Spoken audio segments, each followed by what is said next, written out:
उल अजहा कुर्बानी स्थलों का निरीक्षण।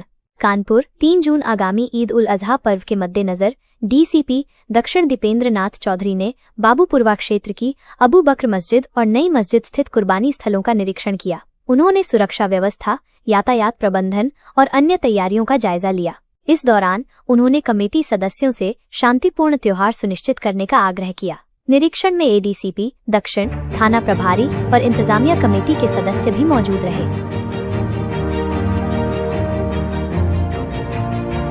बाइक सवार दंपति से लूट करने वाले 3 लुटेरे गिरफ्तार।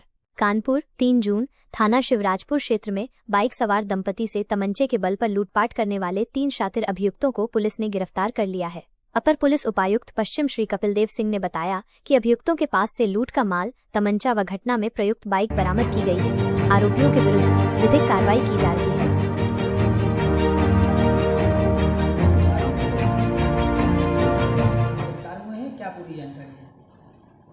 विगत 30 मई को थाना शिवराजपुर क्षेत्र में भागलोक कोल्ड स्टोर के पास एक आशीष नाम के व्यक्ति थे जो अपनी पत्नी के साथ मोटरसाइकिल से अपने घर को जा रहे थे। उसी दौरान रात्रि में ही उनके पर 3 व्यक्ति सवार थे जिन्होंने रोक लिया। उनकी पत्नी के मंगलसूत्र, कुंडल और 2 मोबाइल लूट लिए थे। इस संबंध में अभियोग थाना शिवराजपुर में पंजीकृत कराया गया था। आज थाना पुलिस को इसमें सफलता मिली है और जो लूटा गया माल है वो बरामद हुआ है। 3 आरोपी गिरफ्तार किए गए हैं जिसमें से ये तीनों उन्नाव के रहने वाले हैं। एक का नाम है गिरजेश, दूसरे का शिवा, तीसरा अमन। इनसे घटना में प्रयुक्त मोटरसाइकिल की बरामदगी हुई है। इसके साथ साथ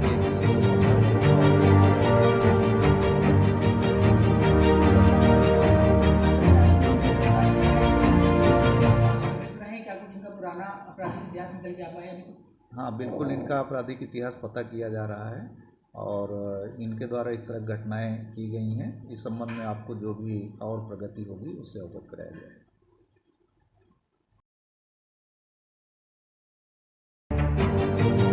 कानपुर रीजेंसी हॉस्पिटल एक बार फिर विवादों में घिर गया है। एक मरीज से जुड़ी शिकायत के बाद पीड़ित ने मानवाधिकार आयोग में शिकायत दर्ज कराई है।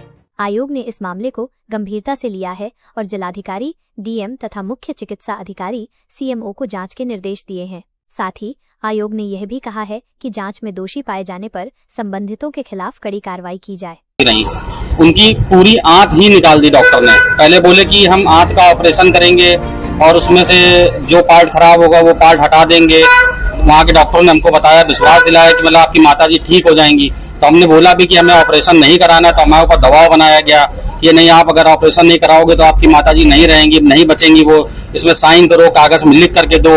ये सारी चीजें हमसे वहाँ पे बहुत दबाव बनाया गया। फिर हमने अपने घर वालों को फोन किया। जब वो वहाँ पर आए उसके बाद में हमने निर्णय लिया कि हमें ऑपरेशन कराना पड़ेगा।